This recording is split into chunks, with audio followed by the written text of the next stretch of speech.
Okay, we're going to use number bond to add together 28 and 4.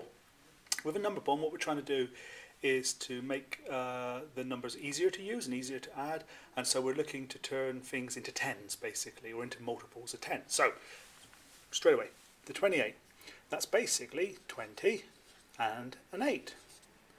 So we have two little bits, one 20 and one 8. Now the 4 is in two bits as well, but we don't know what those are yet. We do know though that what we're after is a nice round 10.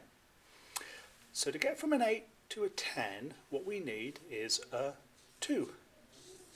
A 2 will take us from 8 to 10. We've now got a 4 and a 2, so the 2 belongs to this 4, it's linked to it, but we need to work out what we need to do to find out its little partner that will sit in here. Well, if we have 4, 1, 2, 3, 4, and we take 2 of them away, those 2, we're left with 2.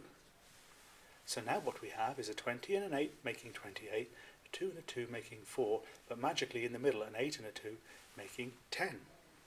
All we have to do now is bring together everybody that's on their own. So down the left comes my 20, 8, 2, 10, they're all together so they can stay there. Down the lift comes the 2, because he's all on his own as well. So now I've got a 20, a 10 and a 2. 20 plus 10 plus 2 is 32.